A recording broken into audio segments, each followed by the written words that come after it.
Mesdames et messieurs, bonjour.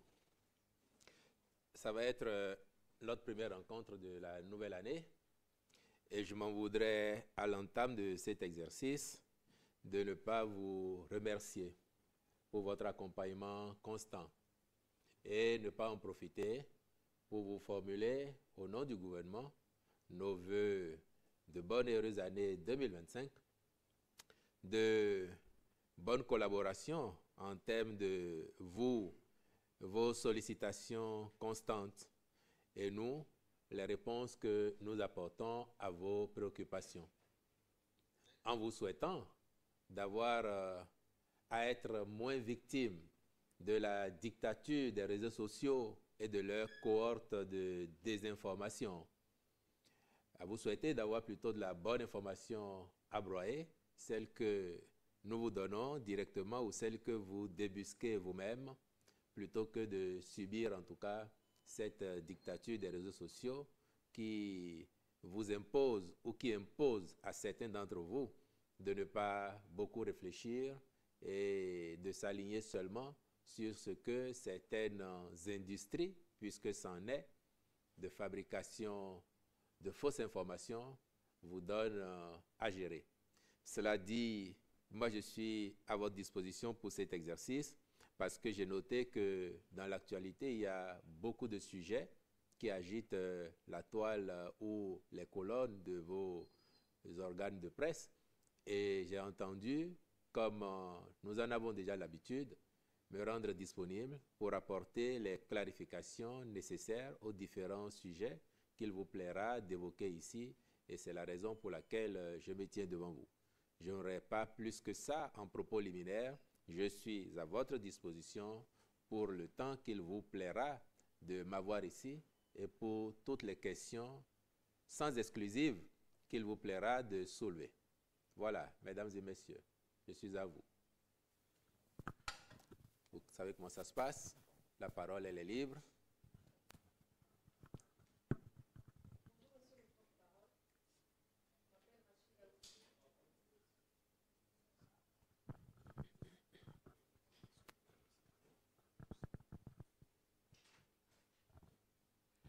Rebonjour, monsieur le porte-parole.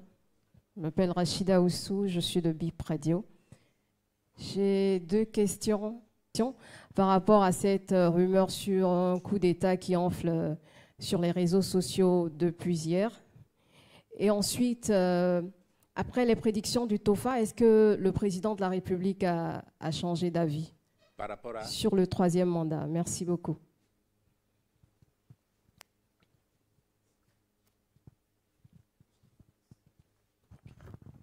Non, on va y aller au fur et à mesure. On va y aller au fur et à mesure. Bien, je vous remercie, madame. Par rapport aux rumeurs, mais je vous ai fait le vœu pour 2025 d'avoir à moins broyer de rumeurs. Ceux qui, dans une logique qui est la leur, dans un plan qui leur est propre, ont décrété hier qu'il y avait une situation insurrectionnelle au Bénin, voire qu'il y avait un coup d'État, ben, ils en sont et ils en seront pour leur crédibilité aujourd'hui et demain. Je viens de la présidence de la République où le chef de l'État a convoqué une réunion depuis 9 heures pour faire le bilan des Vodou Days, apprécier les aspects positifs, regarder courageusement les aspects qui auront moins marché pour projeter l'édition 2026 afin d'offrir à nos concitoyens et à tous ceux qui viendraient au Bénin à l'occasion de cette prochaine édition une expérience encore plus envoûtante de Vodou Days. Et parce que j'ai un rendez-vous avec lui, je me suis excusé pour partir de la salle et vous rejoindre. Donc, c'est vous dire que le pays, le Bénin, notre Bénin, est loin des sirènes apocalyptiques que certaines usines, certaines officines s'emploient à faire résonner autour de lui. Je crois qu'il nous appartient et il vous appartient aussi, Madame Oussou, vous les professionnels des médias en général, d'opposer à ces personnes la réalité de ce qu'il se passe au Bénin. Bien entendu, tout n'est pas encore rose au Bénin, comme nulle part ailleurs dans le monde. Mais les Béninois, et Dieu sait combien d'efforts ils font maintenant, depuis quelques années, pour changer de destin, pour s'offrir le Bénin de leurs rêves, aux couleurs de leurs ambitions. Et ça n'est pas parce que nous réussissons globalement bien par rapport à d'autres que cela va susciter autant de jalousie au point d'amener les gens à prêcher ce qui n'est pas, à souhaiter que se déroule ici une certaine apocalypse. Nous sommes le Bénin, pays de gens fiers, travailleurs, pays résilient, de plus en plus debout, n'en déplaise à ceux qui voudraient nous voir couchés. Nous n'avons pas vocation à être couchés quand nous savons que nous avons encore à faire pour nous offrir le destin, les lendemains qui chantent et que nous quêtons.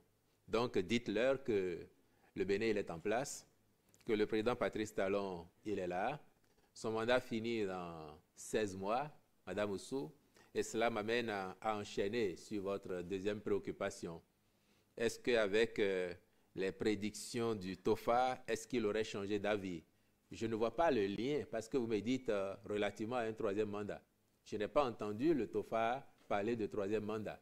Et moi, quand je me pointe devant vous, je vous parle sur la base de la Constitution du Bénin, je vous parle sur la base des textes de loi qui gouvernent notre pays. Je ne vous parle pas de FA parce que je ne suis pas spécialiste de FA. Et je crois qu'il faut distinguer les domaines. Laissez le FA aux spécialistes du FA. Et pour nous qui sommes en situation de serviteurs aujourd'hui de la République, en attendant le tour d'autres personnes, d'autres concitoyens, permettez-nous de parler sur la base des textes qui régissent notre pays, qui fondent notre vivre ensemble. Et sur la base de ces textes-là, s'il était encore besoin de vous rassurer, Madame Oussou, rien n'a changé. La Constitution qui interdit à un président de la République au Bénin de faire plus de 2 mandats de sa vie, cette Constitution, elle est toujours en vigueur.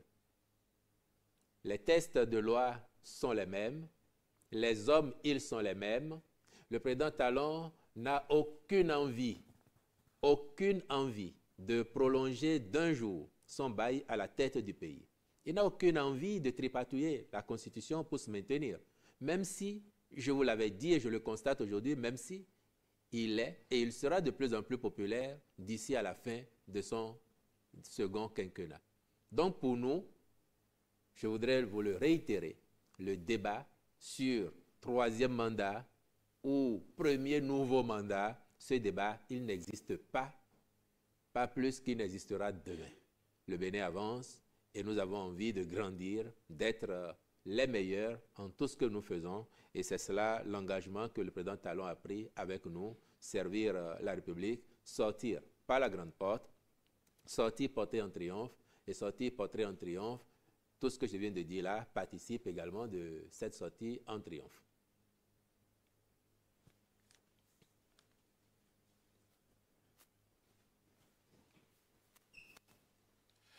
Bonjour, monsieur le porte-parole du gouvernement. Je suis Henri Sauvigny-Ambodé, je suis de Radio Tado FM. Deux petites préoccupations, je dirais. Depuis ce matin, il est annoncé abondamment donc, sur les réseaux sociaux également à la une des journaux que le Bénin a fait un lever de prêt. Ce qui est présenté comme un exploit, mais dites la capacité du contribuable à soutenir ce prêt-là. Quelle est l'implication? Est-ce qu'il n'y aura pas de nouvelles tasses pour payer ces prêts-là? Deuxième préoccupation, monsieur le porte-parole du gouvernement, nos forces de l'ordre, nos forces de défense et de sécurité ont été attaquées le 8 janvier dernier. Il aurait dit qu'il y a eu 8 que les assaillants ont tiré sur pendant 8 heures de temps. Qu'est-ce que vous en dites par rapport à ça? Qu'il n'y a pas eu de réponse dès que les autres ont appelé à la rescousse. L'autre chose, on a envoyé sur le terrain des hommes non expérimentés. Monsieur le porte-parole du gouvernement, qu'est-ce que vous répondez aux populations qui parlent de ça? Merci. Et sur votre dernière préoccupation, je crois que vous avez eu l'occasion de rencontrer le chef d'état-major général des forces armées béninoises hier, à l'occasion de l'hommage au martyrs du 16 janvier 1977. Occasion aussi pour lui d'avoir une pensée chaleureuse pour nos concitoyens, ses frères d'âme tombés le 8 janvier dernier. Et il vous aurait répondu que l'armée, étant une institution responsable, envoie sur les théâtres les gens qui sont en capacité d'y aller. Nous ne jouons pas avec le phénomène terroriste, au point d'envoyer des novices qui n'auraient pas de formation et qui n'auraient rien à y faire. Ah non, surtout pas. Et donc, je voudrais que l'on regarde ces choses-là avec beaucoup de responsabilité. Ça fait mal de perdre certains des nôtres. Et dans ces conditions-là, nous aurions tellement aimé ne jamais devoir en perdre parmi eux. Mais nous savons que, parlant de terrorisme, nous sommes proprement dans une situation d'asymétrie, où vous ne savez pas qui vient, à quel moment cette personne arrive, avec quelle logistique. Nous demandons au commandement, mais aussi à la troupe, d'être encore plus professionnelle, encore plus vigilante.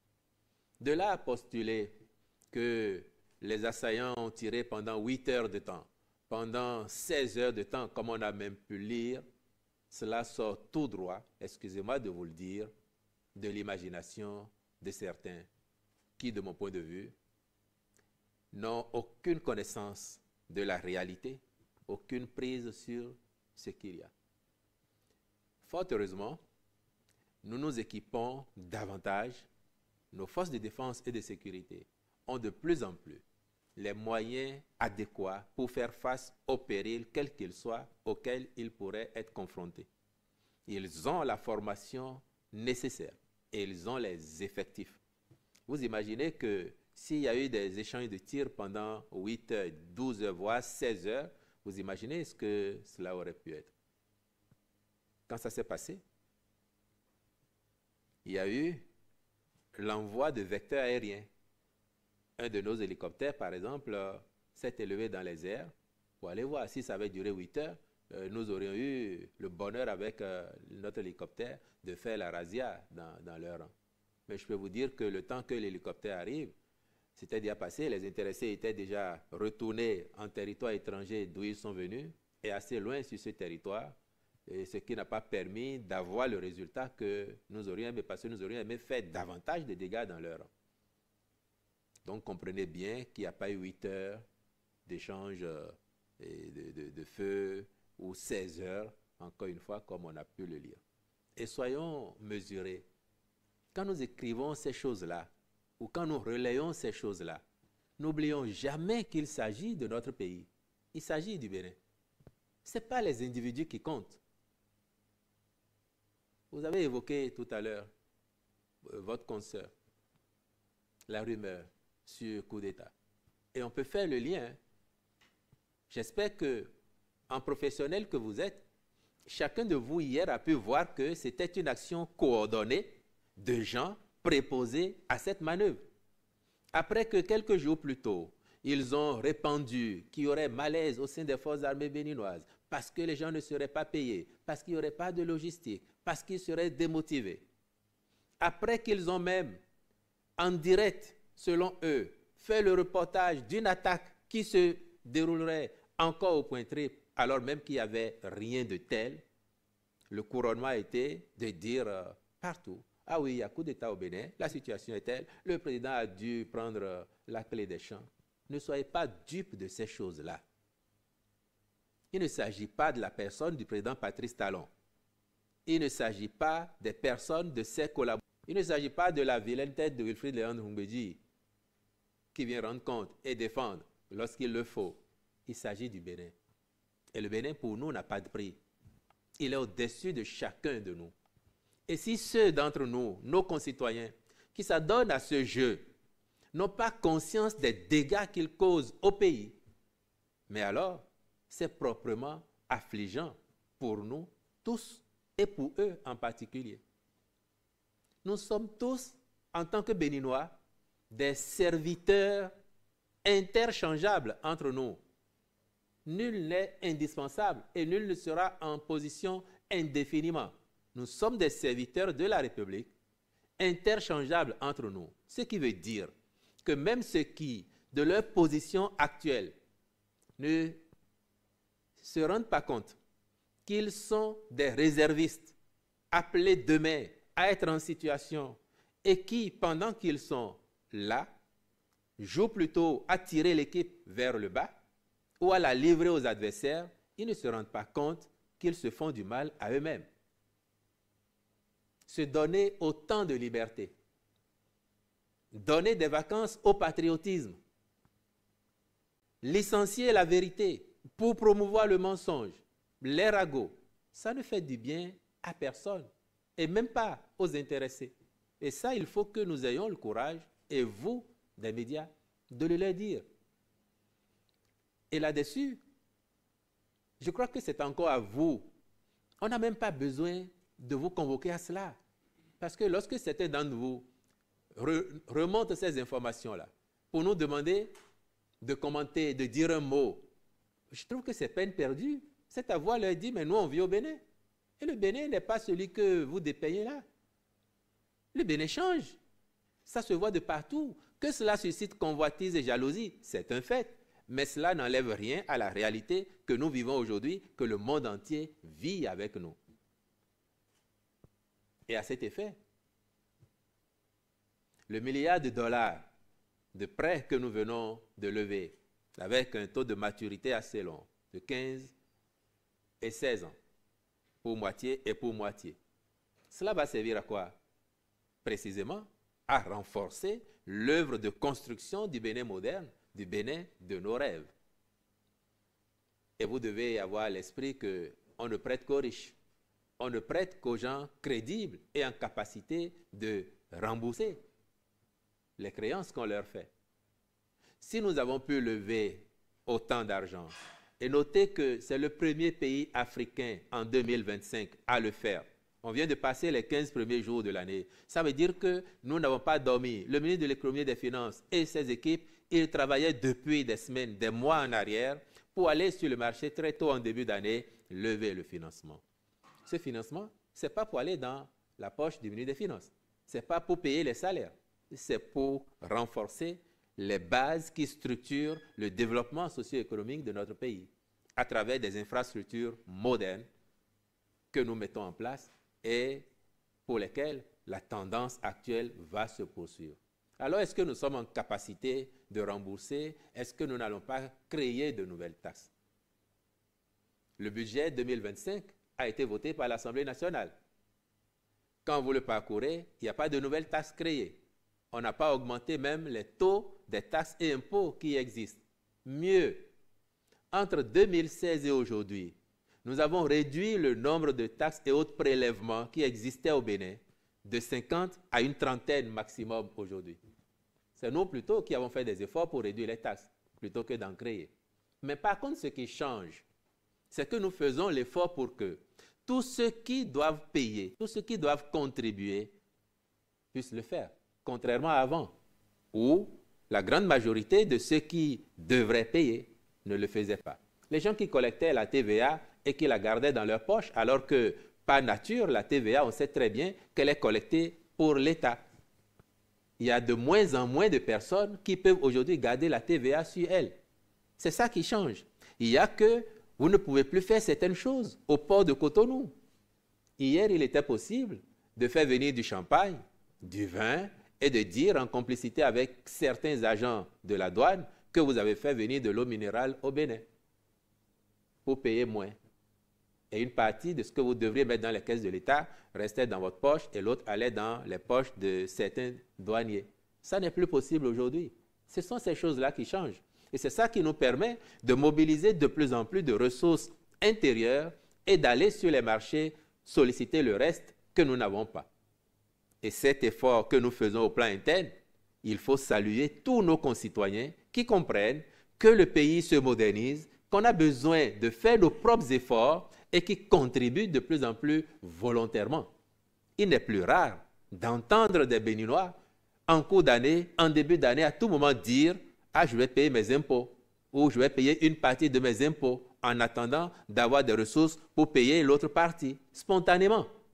Parce que les gens voient autour d'eux à quoi sert l'argent public, l'argent que nous collectons, et ils voient comment ça transforme leur cadre de vie, comment ça facilite la vie, comment ça structure le mieux-être collectif et individuel. Il reste du chemin. Tout n'est pas encore rose, mais nous faisons les pas les uns après les autres et nous y arrivons. Nous avons compris qu'il faut oser faire les efforts parce que le plus long voyage, il commence par un premier pas. Si vous ne le faites pas, vous n'avez pas entamé votre voyage. C'est ça que nous avons commencé à faire. Et heureusement, malgré les efforts que cela appelle, les Béninoises et les Béninois comprennent de plus en plus que ce n'est qu'ainsi que l'on progresse, que l'on avance.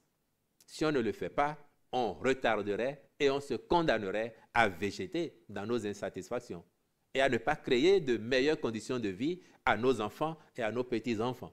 Ce sont ces efforts que nous faisons collectivement qui justifient que l'argent que nous mobilisons, nous exigeons qu'il soit bien dépensé.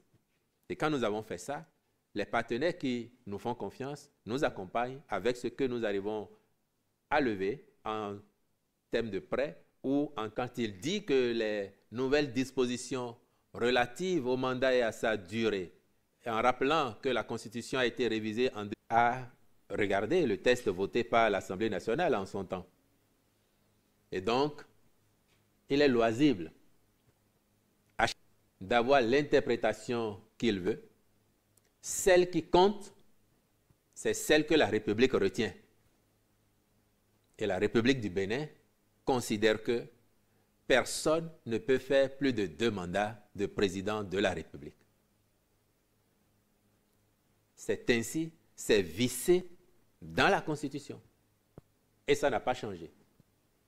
Si nous parlons de la même Constitution qui a prévu cela, je crois que tous les débats autour d'un éventuel 3e mandat n'ont aucune raison d'être. Il faut nous occuper à autre chose. Pour nous, autre chose, pour le président de la République, autre chose aujourd'hui, c'est prolonger la dynamique en réussissant encore ce qu'il y a à faire d'ici les 16 prochains mois.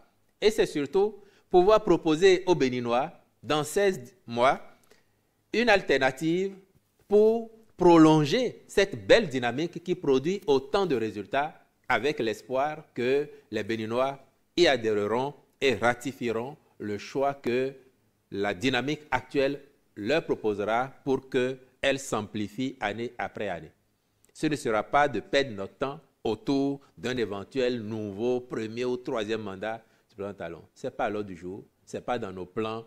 Concentrons-nous sur l'œuvre de développement du Bénin. Et j'ai dit tout à l'heure qu'aucun de nous, le président de la République en premier le dit, aucun de nous n'est indispensable longtemps. D'ailleurs, il ajoute, si je ne suis pas capable de partir et de voir faire mes successeurs, c'est que je vais échouer. Donc, soyez rassurés, chers amis. Merci beaucoup, monsieur le porte-parole du gouvernement. À la veille des Vodun Day, on nous a annoncé une navette gratuite entre Cotonou et Ouidah pour permettre aux populations qui voudraient d'aller à Ouidah pour pouvoir suivre les manifestations. Mais quelques heures avant l'ouverture de la fête ou du festival, cette navette a été annulée.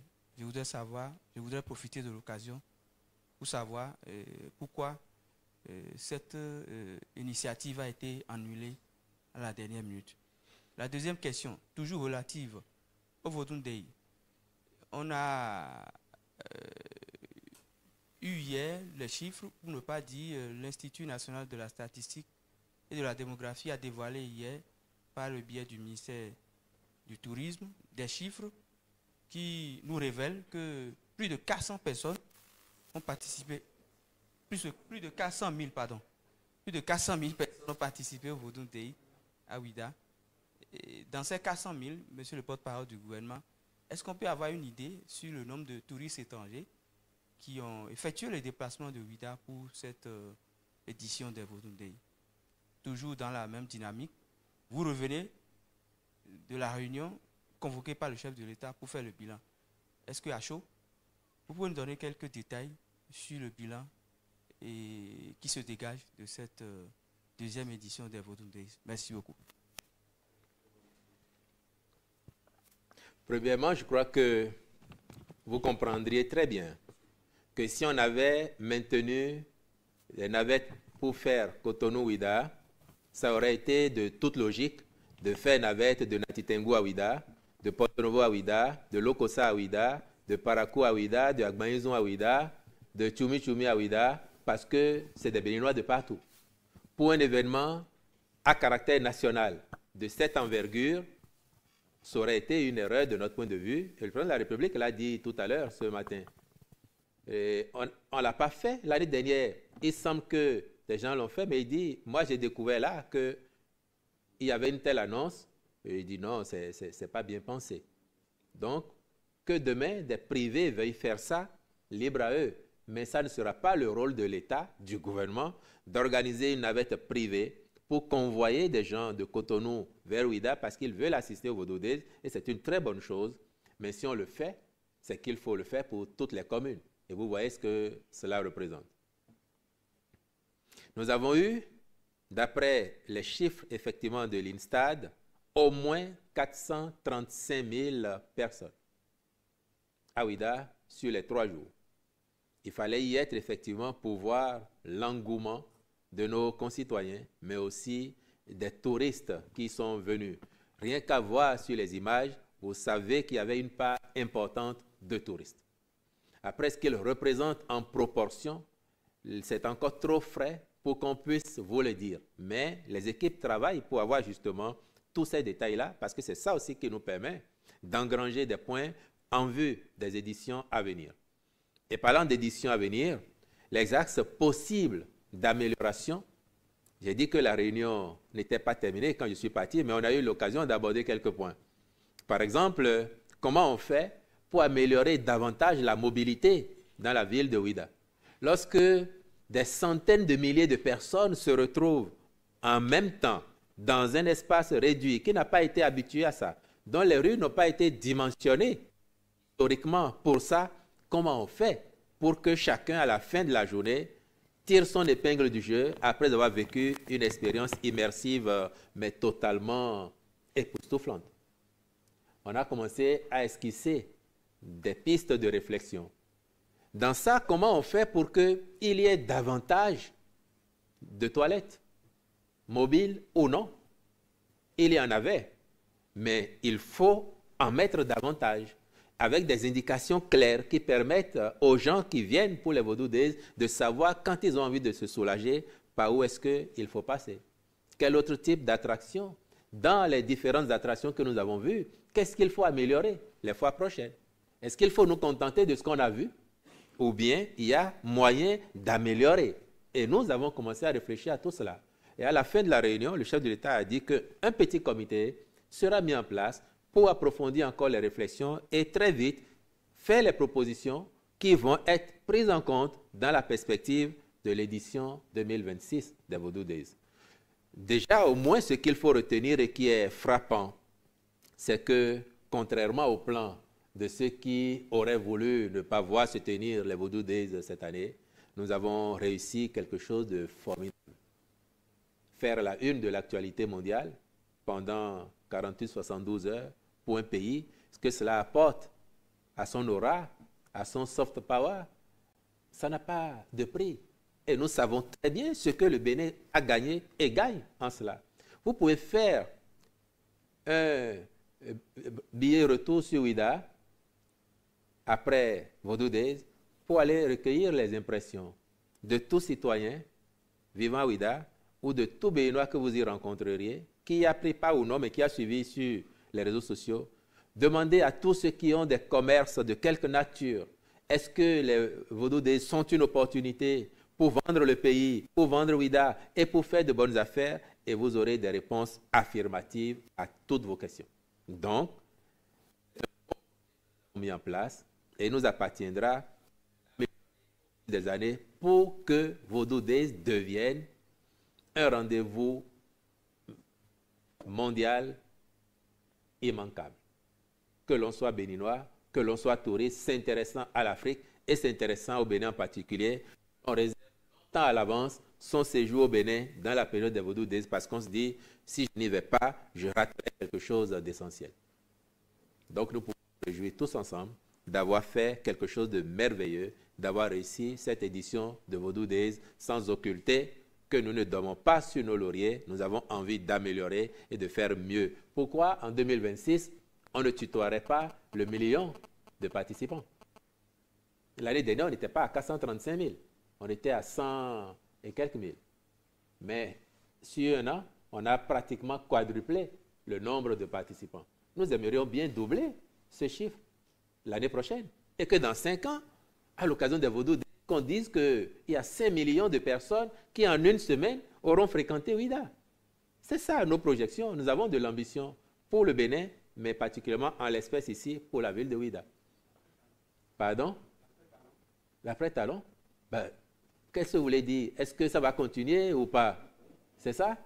Oh, vous savez, il y a plein de choses que le président actuel et son gouvernement font, que des gens de bonne ou de mauvaise foi critiquent, rejettent, mais si demain vous les mettez là, ils vont vous dire, il n'y a pas moyen de faire sans. Nous, on sait que désormais, ça fait partie de nous, ça fait partie du Bénin.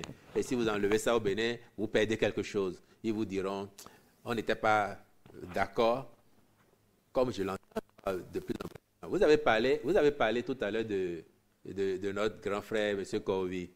Mais entre nous, est-ce que vous n'entendez pas de plus en plus de Béninois ordinaires faire la même réflexion que M. Kovi? C'est parce que M. Kovi a voix au chapitre en tant qu'acteur politique que ça vous retient. Mais est-ce qu'on n'entend pas de plus en plus de Béninois ordinaires vous dire, moi, je n'étais pas d'accord avec le président. Je ne l'ai pas soutenu, je n'ai pas voté pour lui. Mais là, avec ce que je vois, je me demande si. Moi, j'entends ça. C'est bien, c'est flatteur pour nous. Mais justement, il va vous montrer que le Bénin, c'est une république et qu'il veut le meilleur pour le Bénin. Et le meilleur pour le Bénin, c'est qu'on ne s'empêtre pas dans des querelles liées à troisième mandat en perspective parce que le président voudrait. Non, qu'il montre qu'on peut être président du Bénin, réussir globalement son magistère à la fin et partir dignement en passant régulièrement la main à son successeur et en lui faisant les vœux de réussite parce que c'est de réussite en réussite que le Bénin et donner le meilleur à chacun de ses enfants.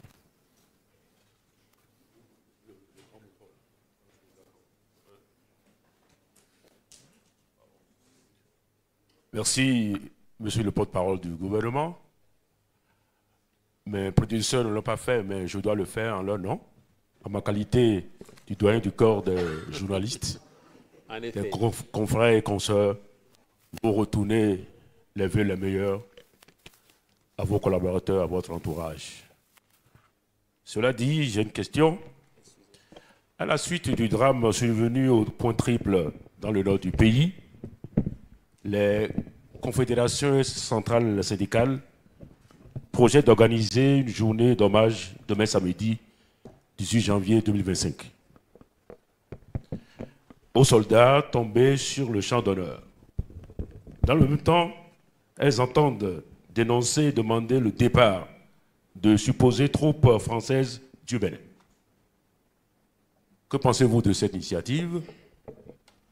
Est-ce à dire que nos structures syndicales sont convaincues par les discours des dirigeants de l'AES, Alliance des États du Sahel? Voilà ma préoccupation.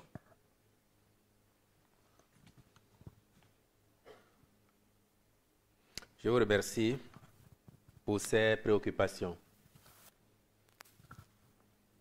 Nos soldats, nos enfants, les enfants du Bénin, qui sont tombés au champ d'honneur en défendant la patrie, appartiennent au Bénin, au-delà des familles dont ils proviennent. Ils appartiennent au Bénin. Donc, que chaque Béninois, dans l'intimité de son cœur, ou dans la volonté de faire de l'exhibitionnisme, décide de leur rendre hommage, libre à lui. Mais après, nous travaillons à bâtir un pays responsable où les choses se font dans les règles de l'art et où chacun devrait jouer le rôle qui est le sien.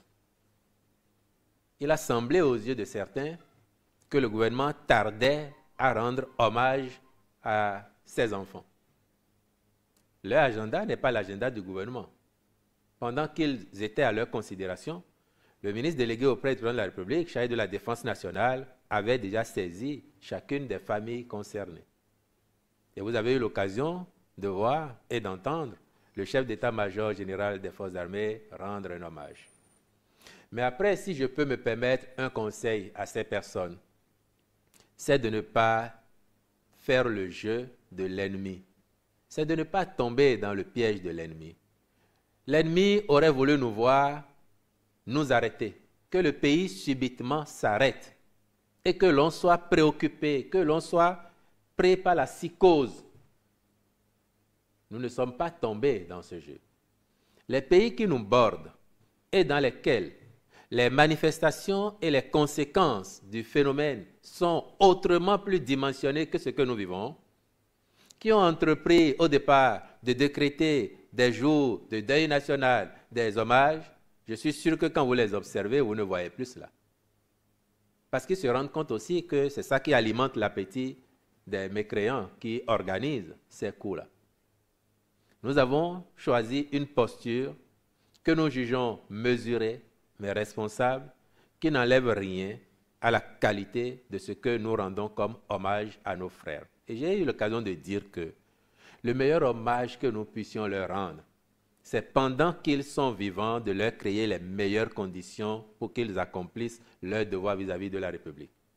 Et s'ils venaient à disparaître en nous défendant, c'est d'avoir chaud dans nos cœurs le souvenir de leur combat, de leur engagement. Mais c'est aussi et surtout de rester debout face à l'adversité, de dire à l'ennemi, le Bénin, tel le roseau, peut ployer mais ne rompt pas. Et nous ne rompons pas. Nous sommes le Bénin. Je ne sais pas si l'un de vous se souvient ici. Dans l'un de ses messages, le président de la République disait que nous sommes le Bénin, pays insubmersible, au passé si glorieux, mais à l'avenir encore plus prometteur. Donc, nous ne céderons pas. Et parce que nous ne céderons pas, le deuxième volet de votre question sur une prétendue manifestation en vue d'exiger le retrait de notre pays de troupes françaises ou étrangères, je crois que là aussi, cela relève, à mon avis, d'un manque patent de sens, de responsabilité. Et j'assume les propos parce que ça est le cas. Et c'est faire le jeu de l'ennemi. L'ennemi, c'est celui qui, hier, le 16 janvier 2025, a répandu partout qu'il y avait coup d'État au Bénin, que le Bénin s'est arrêté.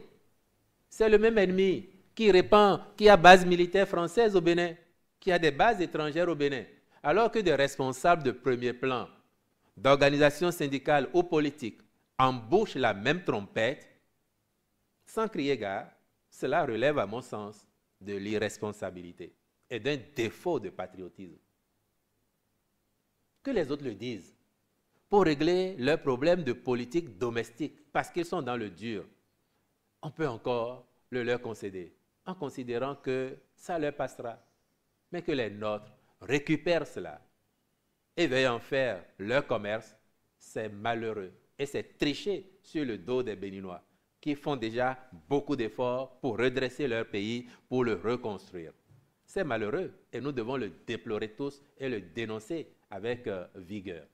Il n'y a pas, à l'heure où je vous parle, il n'y a pas de base militaire française ou de quelque autre nationalité au Bénin.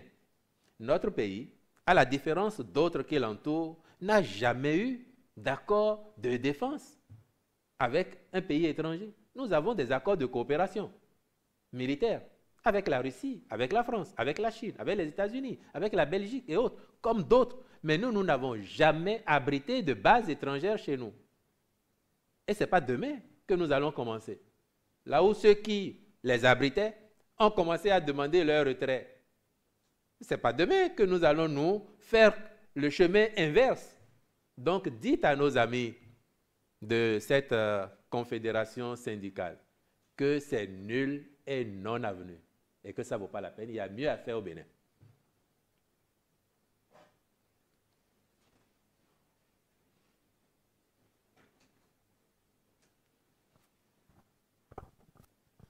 Bonjour, monsieur le porte-parole.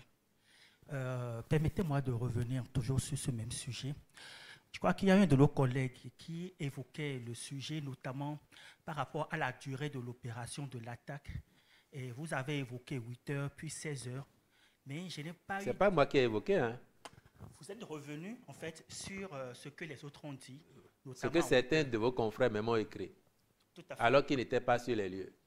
Tout à fait. Et donc, moi, ma question, c'est de savoir maintenant la version officielle, puisque vous avez rapporté ce que les autres ont dit, vous les avez même critiqués, mais vous n'avez pas donné, vous, votre version. Et donc, nous aimerions entendre savoir aujourd'hui quelle est la version officielle sur la durée de l'attaque et comment elle s'est produite. Oui, allez-y. Ma deuxième question, c'est par rapport au Vodun Days. J'ai remarqué qu'il y a eu certains aspects des Vodun qui n'ont pas été vus, qui n'ont pas été mis en lumière. Et je trouve que c'est une très bonne chose, c'est-à-dire que souvent, quand on fait des cérémonies Vodun, on voit un peu des sacrifices. Donc, on tue un corps, on tue un mouton, on voit de l'huile qui est versée sur les Vodun.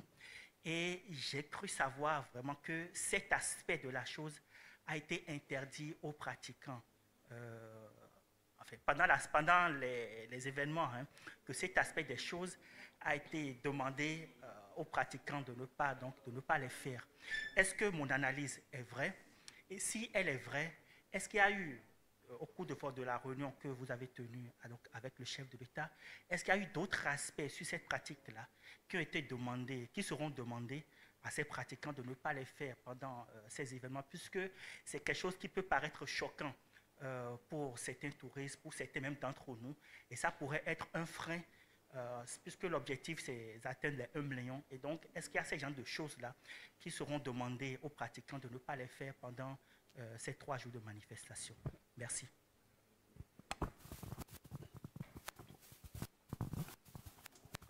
Je voudrais vous faire observer que après le 8 janvier, il y a déjà eu un déplacement de la hiérarchie militaire au point triple. Et d'ailleurs, quand je parle du point triple, pour ceux d'entre vous qui n'ont peut-être pas idée de ce que c'est, même si je sais que vous connaissez tous la géographie du Bénin, c'est le point frontière entre le Bénin, le Niger et le Burkina, dans la Liborie, notamment le Parc W, c'est les régions de Banikwara, Karimama, le point triple. Et à ce niveau-là, nous sommes les seuls présents en tant que force armée pour éviter que les criminels s'incrustent chez nous et s'y établissent. Des 2 autres côtés de la frontière, il n'y a aucune présence militaire. Aucune. Donc, les gens, ils sont en roue libre. Ils peuvent partir de loin là-bas, venir perpétrer leur forfait et filer si en temps on n'a pas eu la vigilance ou d'anticiper pour les cueillir à froid. C'est malheureusement ce qui nous est arrivé la dernière fois. Les conjectures sur la durée de l'assaut, les conditions, ne vont pas nous ramener nos enfants. Et lisant les lignes, le chef d'état-major de la garde nationale a fait une adresse aux officiers et aux soldats eux-mêmes pour convoquer leur sens de la responsabilité et de l'attitude professionnelle. Je ne veux pas dire certaines choses parce que nos enfants sont déjà morts. Mais nous souhaitons que cela ne nous arrive plus. Avec ou sans la collaboration des autres États, nous allons continuer à déployer les moyens, la logistique qu'il faut pour que nos enfants qui nous défendent, qui défendent l'intégrité de notre territoire, soient dans les meilleures conditions possibles pour faire des aspects tels que vous l'évoquez vous-même, vous avez pu le constater avec bonheur. Nous y avons pensé. Et je peux vous dire que même à la réunion de ce matin, le sujet a été évoqué. Pour se féliciter du respect global de cela et pour envisager encore comment on améliore les fois d'après. Parce que c'est de montrer ce qu'il y a de plus beau artistiquement, culturellement, autour du vaudou, artistiquement. Et ces aspects-là peuvent ne pas être convoqués justement dans la façon dont le vaudou s'exprime au plan artistique. Nous en tiendrons compte parce que nous voulons, encore une fois, offrir les meilleures expériences possibles à tout le monde. Si vous êtes chrétien catholique, par exemple, vous devez savoir que ça a évolué dans le temps, même la façon de dire la messe. Peut-être que vos grands-parents vous diraient que quand eux, ils allaient à l'église, le célébrant leur faisait dos. Vous et moi, on a connu les prêtres qui nous font face. Les musulmans vous diraient comment l'islam a évolué dans le temps. Les pratiques vaudou peuvent évoluer aussi, s'aseptiser pour être digestes pour tout le monde, quelles que soient les confessions et les convictions religieuses ou spirituelles des uns et des autres. On a envie que ça soit un rendez-vous universel qui parle à tout le monde et qui ne repousse personne du fait de tel ou tel aspect. C'est donc pour ça, M. Deguenon, que nous avons fait ce choix-là et que nous allons travailler à améliorer encore sur les années à venir, édition après édition. Merci.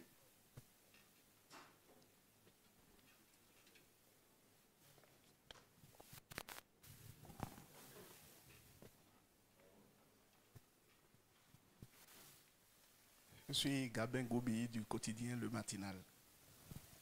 Alors, on a eu droit ces derniers jours à une série de publications de la part d'un de nos compatriotes, un cyberactiviste, Hugues Komlan Sosukwe pour ne pas le nommer, qui a donc fait des publications de nature à démobiliser nos forces de défense et de sécurité. Et même il y a cela 48 heures, il a fait état d'une deuxième attaque à Banikwara, ce qui a été démenti par les canaux officiels par la suite. Je voudrais savoir quel commentaire ou quelle réflexion vous inspire ces agissements. L'autre question, c'est par rapport à la candidature, aux intentions de candidature annoncées du compatriote Kami Seba.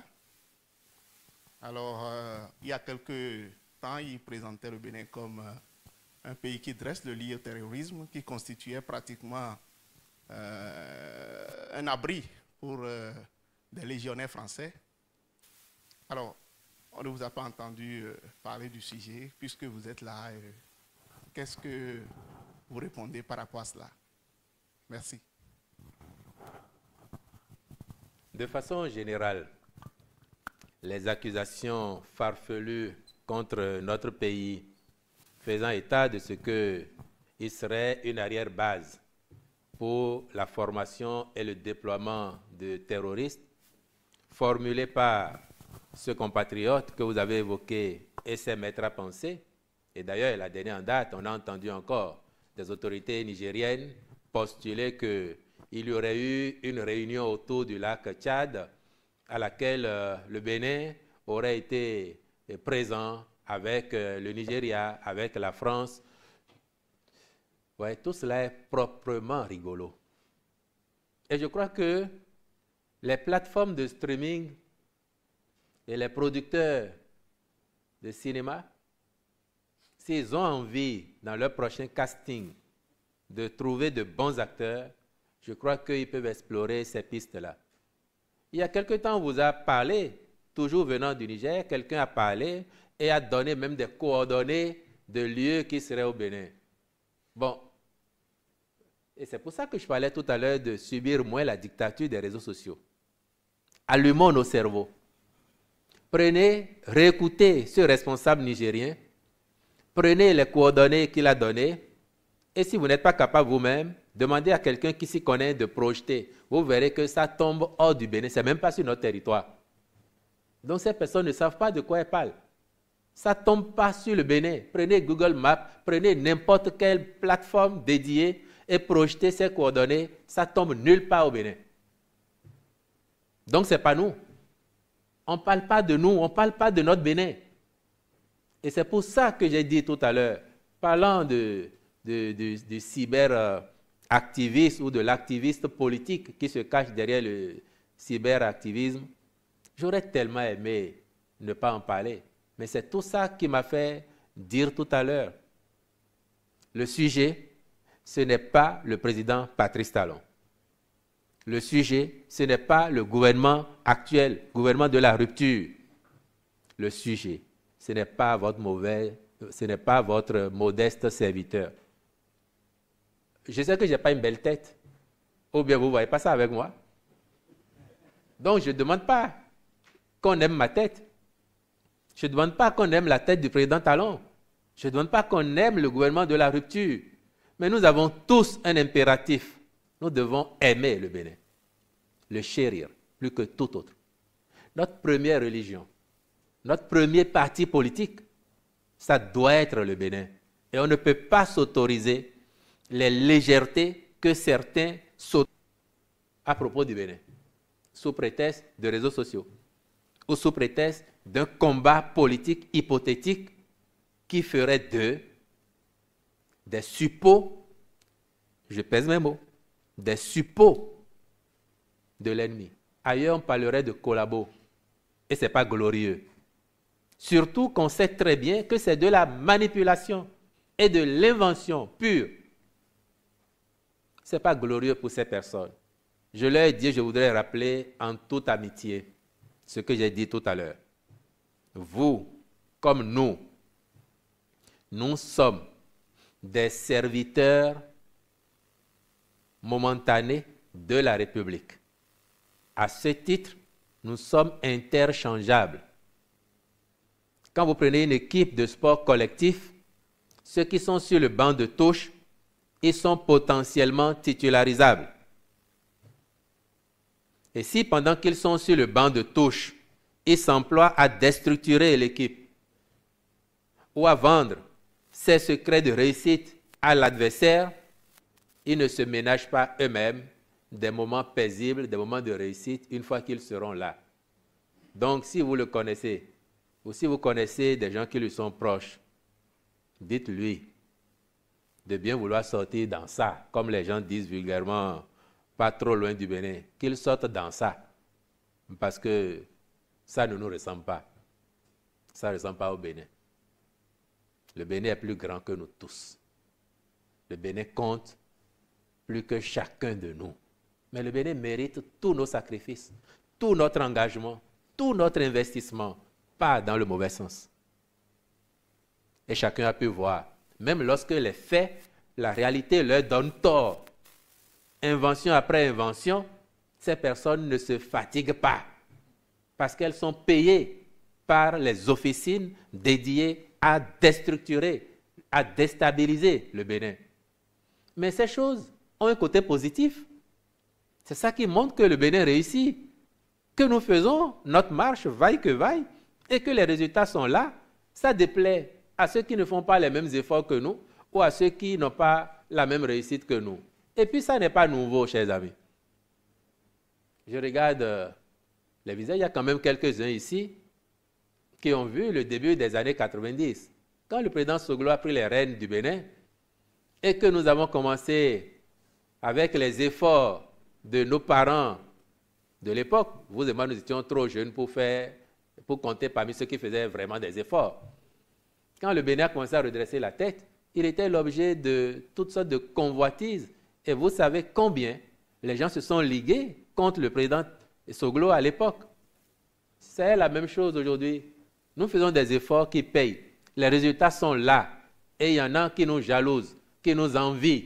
Qu'ils nous envient, c'est une bonne chose. Qu'ils nous jalousent au point de comploter contre nous, d'enrôler même certains de nos enfants pour les assister, cela dérange. Et j'espère que nous, en tout cas, ça n'émousse pas nos ardeurs. Au contraire, ça décuple notre détermination à faire davantage de résultats parce que nous savons que c'est ça qui dérange. Mais nous n'arrêterons pas de faire des résultats. Nous avons un contrat avec les Béninoises et les Béninois. C'est relever notre pays, c'est améliorer nos pratiques, c'est grandir tous ensemble en faisant grandir le Bénin. Et ça, il n'y a rien de plus exaltant que cela. C'est pour ça que nous n'arrêterons pas. Et puis, si pendant qu'ils sont à la touche, ils font tout ça et qu'ils ont envie de devenir titulaires pour jouer sur le terrain, bah, tant mieux. Et puis, je leur souhaite d'ici à là d'avoir les parrains nécessaires pour être dans les starting blocks en 2026. Tous ceux qui auront les parrains, ils seront bienvenus. Nous, on les attend tous. De conviction forte, foi de nos résultats, de l'opinion de nos concitoyens, qui savent très bien désormais où est le bon sens dans lequel le Bénin doit aller.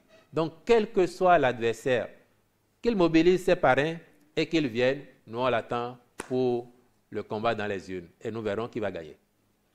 À la régulière.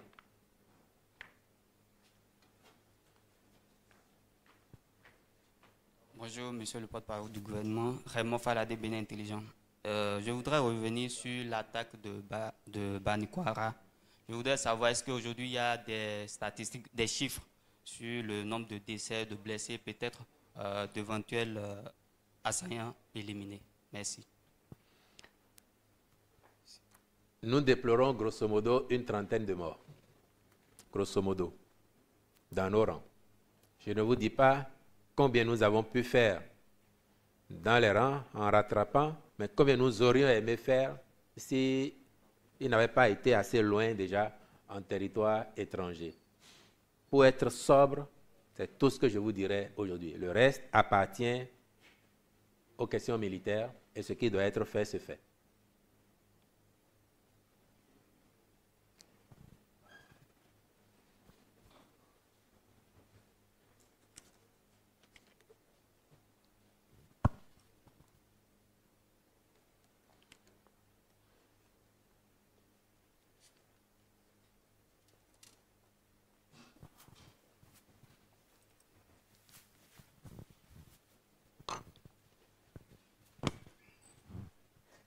Bonjour, monsieur le porte-parole. Mon nom c'est Herman de Guénon, Radio Topa. Alors, je voudrais savoir à quoi bon de continuer par faire le TOFA si, après avoir consulté l'oracle, nous assistons à tout ce méli-mélo entre Bokono tel que nous l'assistons maintenant. À quoi bon continuer à faire le TOFA? Et qu'est-ce que le chef de l'État retient de la dernière consultation? Puisque ça va dans tous les sens, des interprétations. Qu'est-ce que lui-même, en tant que chef d'État, le retient de cette consultation? Merci. Je vous ai dit tout à l'heure, ce que le chef de l'État retient, c'est ce que la Constitution a prévu. C'est ce que les lois électorales ont prévu. Au plan du développement global du Bénin, c'est ce que le programme d'action du gouvernement, le programme national de développement, c'est ce que cela a prévu et nous permet de faire. Le TOFA n'a pas une dimension institutionnelle, c'est une pratique. Et nous prendrons toujours le positif qu'il y a dedans, parce que c'est notre culture, pour avancer. Mais le TOFA, ce n'est pas la Constitution. Si les conseils des personnes avisées nous permettent de corriger ceci ou cela, d'améliorer tel ou tel aspect, d'engranger des résultats, oui. Mais ce qui concerne les polémiques, je crois qu'il n'y a même pas lieu de s'y attarder dès lors que le comité, qui lui est une instance administrative, a sorti un communiqué pour se prononcer par rapport à la sortie d'un de ses membres qui aura agi intuitif, personné et non au nom de ce comité. Donc, il n'y a pas de commentaire autre que cela que je pourrais faire.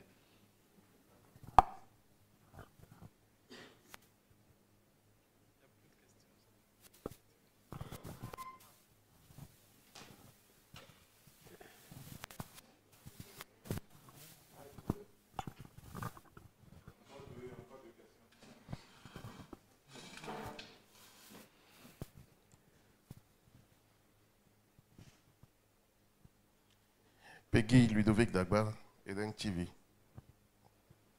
Alors, ma question, vous l'avez évoqué tantôt, le chef de la garde nationale a adressé une demande, en fait, de rencontre au Niger, mais on reste sans réponse jusqu'à présent.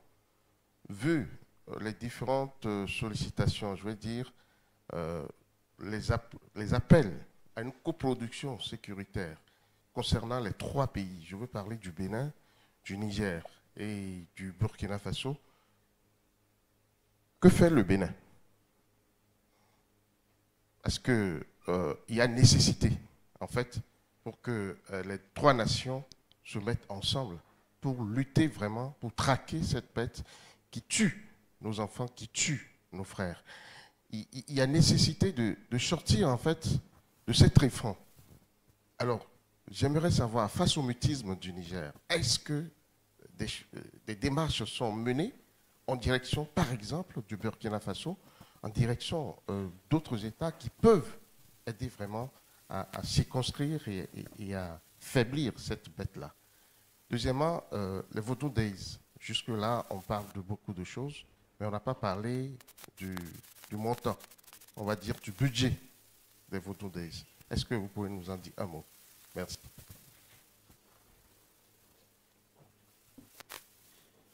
La coopération militaire entre les 3 pays que vous avez évoqués et qui sont concernés par le phénomène, en tout cas dans la dynamique de notre sous-région immédiate, Bénin, Niger et Burkina, cette coopération, si elle n'est pas une condition suffisante, elle est néanmoins une condition, je ne dirais pas nécessaire, mais utile pour engranger des résultats sur ce front-là. Si nous avons une bonne entente, nous aurons collectivement de meilleurs résultats. Si chacun y va, avec ses moyens, sa stratégie, ça va peut-être lui coûter un peu plus, ça va lui demander plus d'efforts, plus d'investissement, et il aura les résultats au gré de ce que ses moyens lui permettent d'embrasser, sachant qu'il ne peut pas aller chez les autres. Et c'est le cas chez nous. Nous n'avons pas au Bénin de cellules djihadistes actives. La preuve, dans tous nos villages, dans toutes nos communes, les activités se mènent normalement. On ne peut pas en dire autant d'autres pays. Mais si nous savons par exemple que les gens quittent ailleurs pour venir chez nous et que dans le cadre de la coopération, nous avons un droit de poursuite pour intervenir dans un certain rayon, cela nous faciliterait par exemple la tâche. Donc nous espérons et nous avons bon espoir que les autres comprendront bien la nécessité de cette coproduction de la sécurité. Nous avons bon espoir qu'on va y arriver. Les atermoiements, les hésitations, les suspicions vivront. Et le temps du réalisme va s'imposer. Le temps de l'efficacité dans l'action va s'imposer. Les Vodou Days. Sur cette question, vous connaissez mon approche. Elle n'a pas varié, mais je peux vous dire, les investissements autour de Vodou Days 2025, nous avions un budget d'un peu plus d'1 milliard. Un peu plus d'1 milliard. Mais on a dit tout à l'heure qu'il y a eu 435 000 personnes au moins qui sont arrivées à Ouida.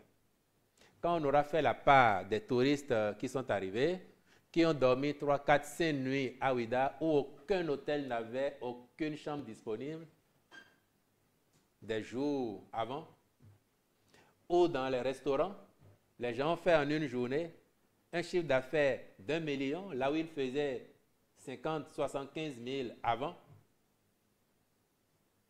où les stations-service ont vendu beaucoup de carburant. Quand vous voyez les milliers ou les dizaines de milliers de voitures qui ont convergé vers Ouida, et quand vous voyez, j'ai parlé de soft power, ce que le Bénin aura gagné en visibilité mondiale, en aura, ça n'a pas de prix. Donc nous sortons largement gagnants de cette édition des Vodou Days. C'est comme hier. Il vous souviendra, M. Dagba, la polémique autour de l'Amazone. Mais aujourd'hui, l'Amazone de Cotonou, cette esplanade-là, attraction mondiale. Moi, je vois des gens à 6h30, à 7h, en train de faire leur selfie ou de se faire photographier. À 23h, à 1h du matin, il y a des gens qui font photo. Ça apporte à notre pays, même si ce n'est pas palpable pour vous en termes d'argent. Les gens qui prennent l'avion pour venir séjourner 3 nuits, 5 nuits au Bénin, 1 semaine au Bénin, parce qu'ils ont entendu parler de l'Amazone. Ou quand ils sont dans la sous-région, ils se disent, si on est déjà là, il faut faire un tour au Bénin. C'est tout cela que nous gagnons et ça n'a pas de prix.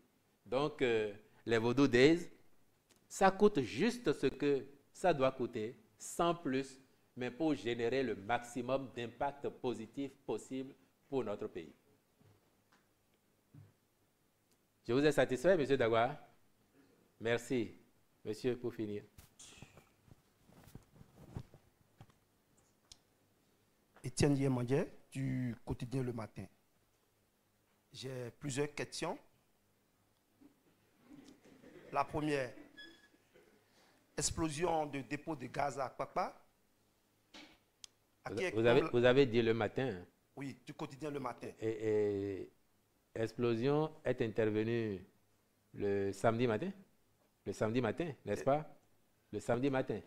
Le 11 au matin. C'est ça, non? Ça fait bientôt 1 semaine. Personne n'a dit gaz. Et si vous êtes vraiment le matin, c'est sûr que vous avez vérifié que ce n'était pas du gaz.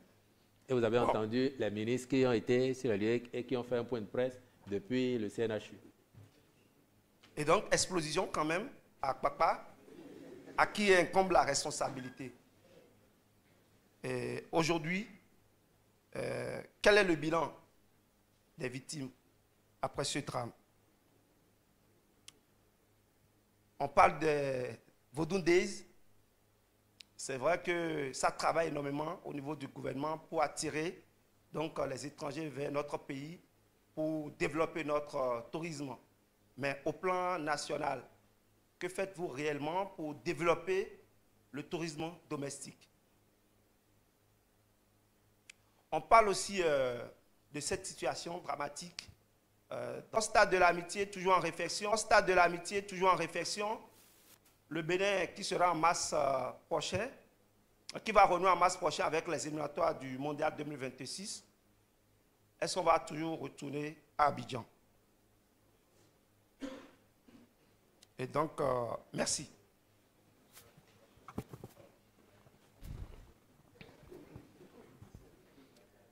Relativement à ce qu'il s'est produit à Kpakpa, vous avez eu déjà l'occasion d'entendre que étaient en cause des produits chimiques qui ont été sans doute, je dis sans doute, en attendant le contenu du rapport d'enquête, sans doute entreposés et gardés dans des conditions inappropriées. Et leur manipulation ou les conditions de leur entreposage ont pu provoquer cette explosion que nous avons connue. Et les gaz qui en ont échappé ont pu provoquer aussi la suffocation et les difficultés respiratoires au niveau des victimes. Au moment où je vous parle, et pour tenir compte des derniers chiffres évoqués par le ministre de la Santé et le ministre de l'Intérieur, je crois que nous déplorons 8 morts. Et il était indiqué qu'il y avait encore 2 ou 3 qui étaient en situation critique parmi les victimes.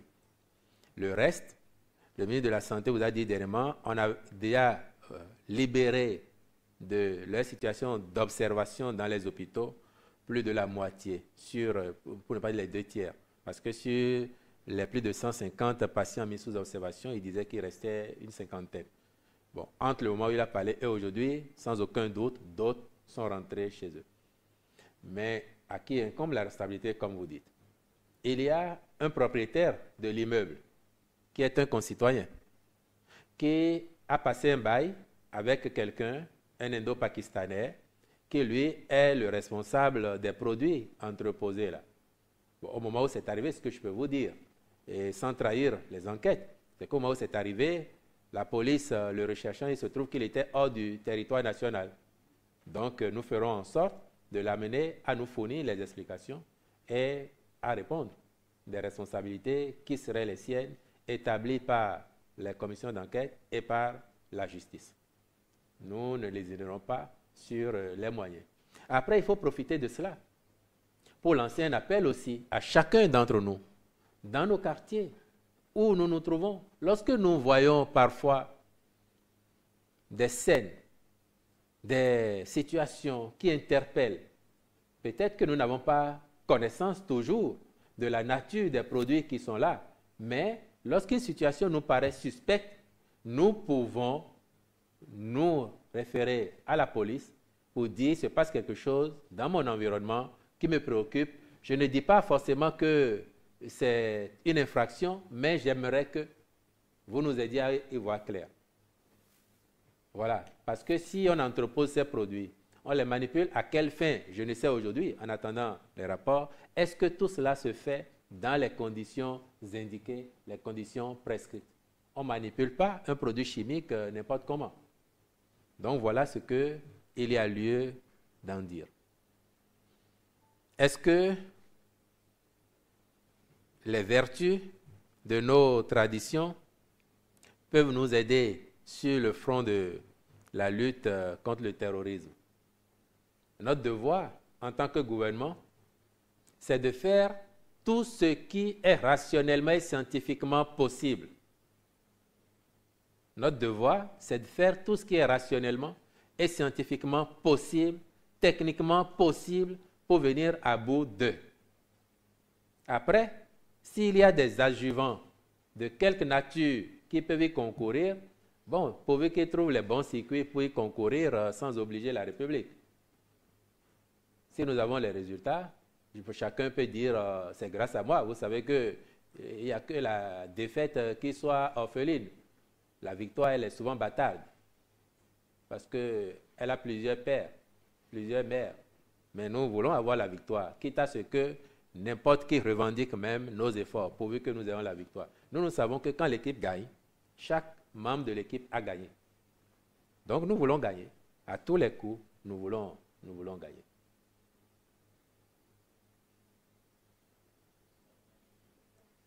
Et puis, votre dernière préoccupation? Il y a le tourisme domestique. Bien. Tout à l'heure, on a évoqué Vodou Days. Et on a dit 435 000 visiteurs au moins à Ouidah en 3 jours. La part de visiteurs étrangers sera indiquée lorsque les statistiques seront affinées. Mais est-ce que vous n'avez pas vu que c'était un lieu où l'on a expérimenté le tourisme domestique? Ce sont les Béninois qui sont venus. Après, il y a les Africains, il y a les autres qui sont venus. Donc déjà, c'est un moment de promotion du tourisme domestique. Mais c'est nous qui sommes en train de reconstruire le palais royal de Niki et la reine de la Gani. C'est pour que les Béninois qui vont à la Gani vivent une expérience exceptionnelle. Et que les étrangers qui arrivent, pareil. C'est nous qui sommes en train de faire le musée international du Vaudou à Porto Novo, qui évolue très bien. Et c'est nous qui avons déjà implanté à Porto Novo la statue du roi Tofa Ier, qui fait 10 mètres de haut quand même. Et qui, quand elle va être dévoilée, la place totalement aménagée, va peut-être devenir un peu comme l'esplanade de l'Amazone, un point d'attraction dans la capitale. C'est nous qui faisons le musée des rois et reines du Dahomey. C'est nous qui rebâtissons Ouidah, y compris en reconfigurant à l'ancienne certaines infrastructures. Tout cela, ce n'est pas que pour les touristes étrangers, c'est pour nous-mêmes d'abord, afin que nous nous réapproprions notre histoire et que nous en soyons fiers au point d'en parler avec un narratif incitatif qui fasse que les étrangers aient envie de venir nous découvrir, ou quand ils nous découvrent, qu'ils aient envie de s'attacher à nous. C'est ça notre ambition. Développer le tourisme, c'est en ces deux aspects-là, le tourisme domestique, mais également celui qui fait venir les devises étrangères chez nous parce qu'il y aurait de plus en plus de visiteurs étrangers. Le stade général Mathieu Kérékou de Kounou est en travaux, vous l'avez dit. Nous le remettons aux normes conformément aux prescriptions des instances faîtières, continentales et internationales de football. En attendant, d'ici à mars, ce ne sera pas fini. Quand on a annoncé les travaux, je vous avais dit que c'est parti pour minimum 5 mois pour un aspect des travaux. Après, il y a un autre aspect parce qu'il faut répondre à toutes les exigences, y compris le cloisonnement vitré qui permet de séparer les tribunes de la pelouse. Même si ça doit nous prendre 8 mois ou 1 an, nous prendrons le temps qu'il faut pour bien faire. Dès lors que nous avons mis les ressources à disposition, il faut que ce soit bien fait. Mais en attendant, puisque la Félicia nous porte tellement chance, en attendant que Kounou recommence à nous porter chance, que demain, Akpakpa, Porto Novo, Parakou nous portent les mêmes chances, nous n'allons pas bouder notre plaisir d'aller battre le Nigeria à Abidjan, de battre le Rwanda, de battre l'Afrique du Sud et de quitter la 3e place où nous sommes actuellement à égalité de points avec les 2 premiers. Nous sommes à 7 points, vous le savez. Et nous avons le Nigeria qui est 4 points derrière nous. Nous n'allons pas bouder notre plaisir d'aller les battre, prendre les points là-bas. Et quand nous sortons de là-bas, aller négocier un point pour qu'à la fin, nous soyons premiers de notre groupe et que le Bénin, une première historique, soit à la Coupe du Monde prochaine, en 2030. C'est notre ambition et nous y travaillons, nous mettons les moyens pour cela. Et nous avons foi que cela va arriver. C'est ça, le Bénin grand. Et si demain nous y arrivons, que les gens vous disent même que l'avion des guépards a craché avant d'arriver dans les pays où la Coupe du Monde 2030 se jouerait, comprenez que c'est la jalousie et que ça leur passera. Et non. Nous jouons la campagne qualificative 2026. Oui, vous avez raison, nous parlons de 2026. Donc, quand on se sera qualifié, les jaloux peuvent maigrir. Et Naïdo Moé.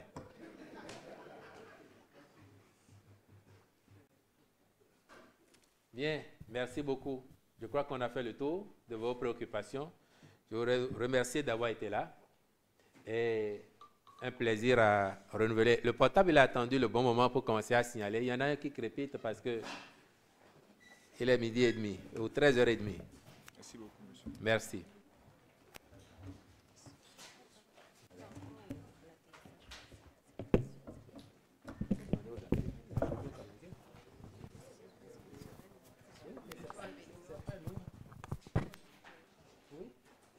Les échanges qu'on a avec eux là, quand vous dites ça, non, c'est une communiqué, allez les voir. Ils vont réparer. Oh, c'est un souci technique. Ils vont réparer l'hélicoptère et puis c'est tout. Oui, mais si ce qui est récupérable va être récupéré. C'est sûr. Si c'est là, c'est tous les